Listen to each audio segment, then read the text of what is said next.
SMA Negeri 6 Pandeglang merupakan salah satu sekolah menengah atas negeri yang berada di Kabupaten Pandeglang, Provinsi Banten. Sama dengan SMA pada umumnya di Indonesia, masa pendidikan sekolah di SMA Negeri 6 Pandeglang ditempuh dalam waktu 3 tahun pelajaran, mulai dari kelas 10 sampai kelas 12. Beralamat nomor 2 Jalan Pendidikan Cieke Karaton, Kecamatan Majasari, Kabupaten Pandeglang, Banten. Jumlah peserta didik tahun ajaran 2020-2021 berjumlah 1077 peserta didik. Kepala Sekolah Haji Nur Salim SPD. Tenaga pendidik dan kependidikan SMA Negeri 6 Pandeglang tahun ajaran 2020-2021 berjumlah 57 tenaga pendidik dan 21 tenaga kependidikan. Sekolah ini banyak meraih prestasi baik di bidang akademik maupun non-akademik. Dengan akreditasi A, SMA Negeri 6 Pandeglang berbekal kepercayaan, kerendahan hati, komitmen, kesungguhan, dan keyakinan untuk berbuat baik di masa yang akan datang. Terima kasih ya, saya Nur Salim, Kepala Sekolah SMA Negeri 6 Pandeglang, tentang pembelajaran jarak jauh atau belajar dari rumah istilahnya. Pada SMA Negeri 6 Pandeglang, kalau masalah kendala di mana-mana juga ada kendala, tapi insya Allah kami dapat menjalankan kegiatan pembelajaran jarak jauh dengan normal. Itu. Alhamdulillah, mulai tanggal 1 September 2021 ada surat edaran dari Dinas Pendidikan Provinsi Banten yang menyarankan untuk pembelajaran tatap muka terbatas karena Banten masuk dalam kategori 2 PPKM itu. Nah, menurut surat edaran 3 Menteri dalam PPKM level 2 itu sekolah sudah boleh tatap muka dengan porsi 50% maksimal.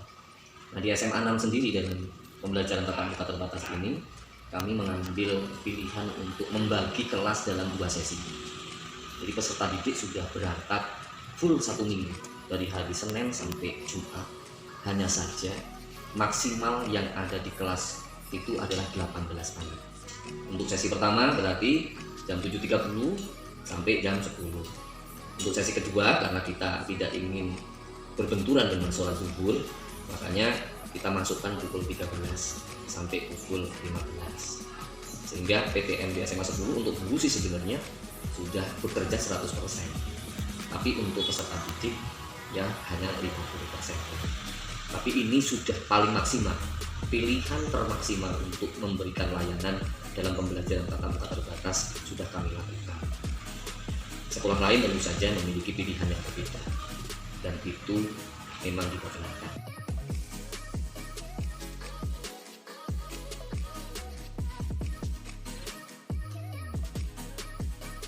Dalam kurikulum pembelajaran di era pandemi istilahnya ya, itu memang kita diperkenankan untuk menggunakan kurikulum darurat. Artinya ya di kurikulum darurat tidak semua target kurikulum itu tidak menjadi tujuan, tidak menjadi tujuan utama. Tapi kami hanya memberikan materi-materi esensi yang memang harus disampaikan kepada anak. Karena keterbatasan dari pertemuan, keterbatasan dari sarana prasarana dan banyak hal yang menghalangi untuk dilaksanakannya seluruh pembelajaran yang ada di kurikulum. Kalau di masa pandemi ini, sebelum kita ke tatap muka terbatas itu kita secara daring. Dan dari itu menggunakan aplikasi Google Classroom. Dan di Google Classroom itu semua. Jadi guru itu membuat video materi pembelajaran.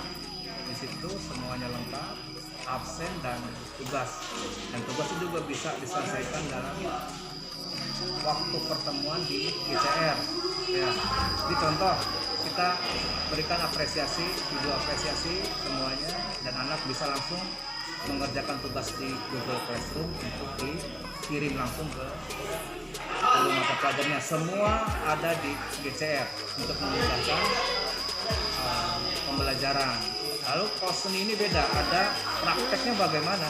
Kalau untuk praktek bagaimana, sama kita untuk kemarin-kemarin di GCN itu semuanya daring dengan tugas yang disesuaikan dengan kondisi pandemi, tidak seperti tatap muka. Contoh untuk membaca atau menulis not balok, nah itu mereka bisa menyelesaikannya di situ di Google Classroom, yaitu sudah masuk pada ranah kognitif dan juga praktek, dan langsung mereka membacanya oleh direkam oleh video durasi pendek dan mengirimkan kepada kita. Contoh seperti itu. Nah kalau untuk sekarang tatap muka, pertemuan tatap muka terbatas itu kita dibagi 2 sesi untuk menjaga atau mengindahkan protokol kesehatan. Jadi siswa tetap masuk hanya setengah dari jumlah siswa itu kita dibagi 2, sesi 1 dan sesi 2. Itu satu pertemuan 40 menit. Jadi kita harus menyesuaikan juga RPP satu lembar itu untuk pertemuan 40 menit. Jadi skenario kita buat ulang untuk pertemuan 40 menit. Gitu. Nah nanti setengahnya lagi itu di sesi kedua. Jadi nanti ada jeda sesi 1 itu dari jam 7.30 sampai jam 9.30. Nah itu jeda panjang untuk menghindari kerumunan. Kita bereskan mereka sampai pulang ke rumah. Setelah itu baru start lagi jam 1 sampai jam 3 di kelas yang sama tapi peserta didiknya yang berbeda. Seperti itu.